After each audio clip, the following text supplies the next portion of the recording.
Alrighty, it's not Halloween, but Papa Wily is in the mood for a spookfest. So we're going to look at the scariest places in the Super Mario universe. Cause the world might look like a happy and peaceful place, but in reality, it's a lot darker than you would expect.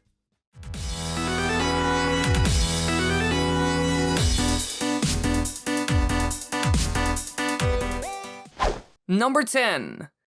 Now, my favorite 2D Super Mario game ever is Super Mario Land 2 6 Golden Coins, and in this game, there's a little world with a spooky edge to it. The Pumpkin Zone. From the outside, it resembles a giant jack-o'-lantern in a spooky forest, which already sets the right mood. Especially when you go into the level, you will start to see more scary aspects, like for example Stage 1 features enemies such as the masked ghouls and boos.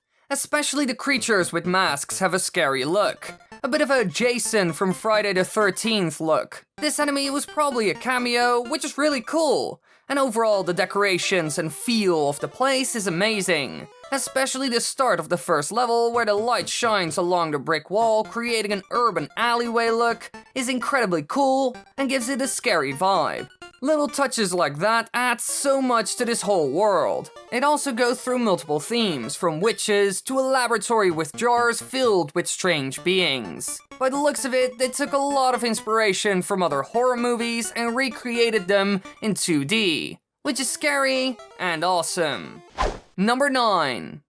Now, ghosts became a big thing in the Super Mario series at some point. To be more specific, when Super Mario World hit the scene. And there's one example of this type of level that's by far the best. The Sunken Ghost Ship, also known as the Mysterious Sunken Ship.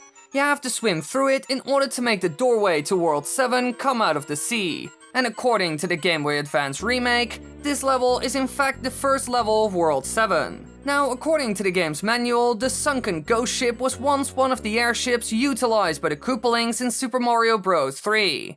So what it essentially comes down to is that all the enemies aboard the ship probably drowned and now they haunt the ship as ghosts. Which is actually quite amazing. Normally Nintendo doesn't put a lot of effort into the story itself. But here we get something that's actually worth looking into. Besides that, the story adds to the spooky factor of this level, so besides all the creepy ghosts and decay, we also know the dark reason behind why this happened. And that is great. Number 8. Now, the new Super Mario Odyssey also shows off one place in the Mario universe that's a bit unsettling. The dark side of the moon. Here we see a ton of rabbits just sitting there, doing nothing really. This is the thing that kind of freaks me out. It's just weird and creepy to see all of them here on the moon, and I don't know why, but it freaks me out a bit. Sure, they aren't boos or some other scary being, but still it's odd. And especially the first time you go there, it can be a bit much. So while there isn't a whole lot to see in this part of the world, it's still quite unsettling and weird. Number 7. Next up, we will look at an extremely iconic level from the first ever 3D Mario game ever seen by human eyes.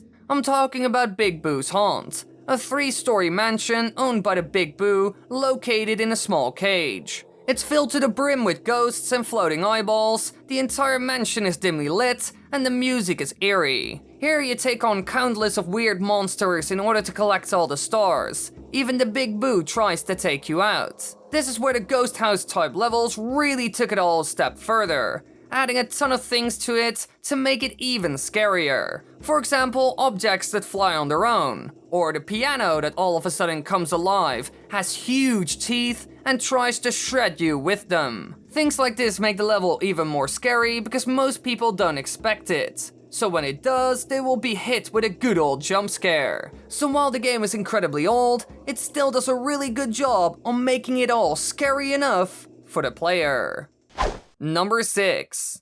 Now we go to a place that's different from every other world on this list so far, because it's all made out of a different material, paper. The place that I'm talking about is in Paper Mario the Thousand Year Door, and it's called Twilight Town. This is a perpetually twilit town, and is mainly inhabited by Twilighters, although crows are seen there as well, and players can even listen to their conversations. So what it comes down to is that this place is a haunted town, filled to the brim with cursed beings and strange things. The entire area is also lit up by the moon, creepy trees can be seen everywhere, and the music is subtle and mysterious. Even the inhabitants, who are extremely nice to you, look like demons from another realm with dark face and glowing eyes. Overall, this whole place feels and looks like a completely different dimension, filled with dark, soulless beings.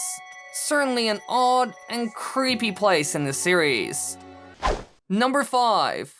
Now, if you want an example of a dark forest that even scared the characters in the game, then Boo Woods is perfect. This is a location seen in Luigi's mansion, and is extremely large and full of many dead trees. Now when Luigi goes to this new mansion that he won in the game, he has to go through this area. When you look at him, you can see that he's scared, uncomfortable and jumpy while going through it. As far as the eye can see, there are dead trees in all kinds of weird shapes, creating a really isolated feeling. It also gives you the idea that you are being watched all the time, which is taking its toll on Luigi as well when he goes through it.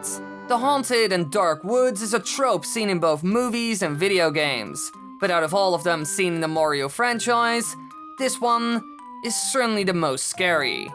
Number 4. Now besides the ghost house seen in Super Mario 64, there was another that was legendary as well. Ghostly Galaxy. Many elements of this area are of a haunted theme, and Mario can even find Boo mushrooms that turn him into a real Boo. Everything in the level twists and turns. There's a huge ghost-filled house floating in the middle of space, and there are strange creatures everywhere. Personally, I like this world quite a lot because it's so wacky compared to most others, and the theme seen in the level is on point. Besides that, the inside of the ghost house itself has to be the best in the entire series. Even the boss of this world, Bouldergeist, looks amazing and like some sort of possessed thing, which is really cool. This is certainly one of the best ghost houses in the entire franchise. Number 3. Now Luigi went through a lot of trouble in his life and is probably a bit mentally broken because of it. One of the places where Luigi lost a part of his mind is the infamous Luigi's Mansion seen in the game with the same name. It's a huge ghost house constructed by the Boos and owned by Luigi, for some reason. In the end, our green Mario brother has to take out all the Boos and rescue Mario, encountering the many horrors in the mansion. From ghost families to weird creatures that even scare Toad to death. This haunted house has it all. There's even a wide range of undead spirits that tap into every fear possible. Dogs, creepy twins, babies, shadow beings, and more. Even the proper scenario, surroundings, and lighting is seen at the place, with the moon looming over it. Truly a place that gives you the shivers. Number 2.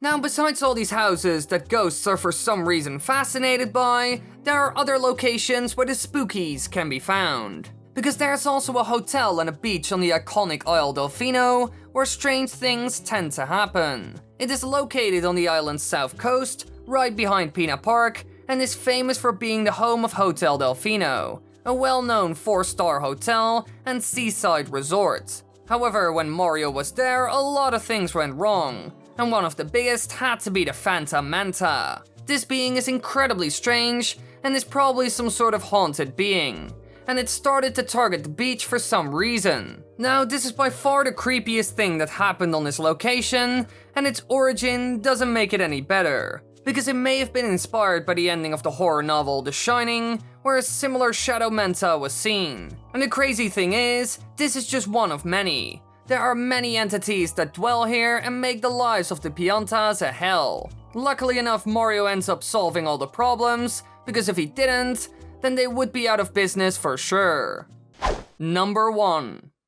Alright, this is where it gets serious, because so far I've been mentioning haunted houses, weird towns, and even a ghost beach. The Ghost Beach! However, one thing that's seen a lot in this series as well is dark castles, and our number 1 is just that. Castle Black from Super Paper Mario. Located in a realm of darkness, it is Count Black's home. The entirety of it is set in some sort of other dimension, which especially gives it that menacing look. And throughout this portion of the game, you will encounter a lot of black and white and nothing more. Especially the look and the setting of it all gives it that creepy side, because the enemies found within aren't that special. Such a huge contrast between black and white was never really seen in the series, which makes it extra special. It gives it quite an evil look, which just adds to the entire spooky of it. So they certainly nailed the theme and scenery portion. Because of this interesting look and dark setting seen in this game that isn't really seen anywhere else, it wins in my book. Thanks for watching, everybody. I hope you enjoyed. If you want to watch more videos, then please subscribe. Be sure to click the bell button. You would also win with that.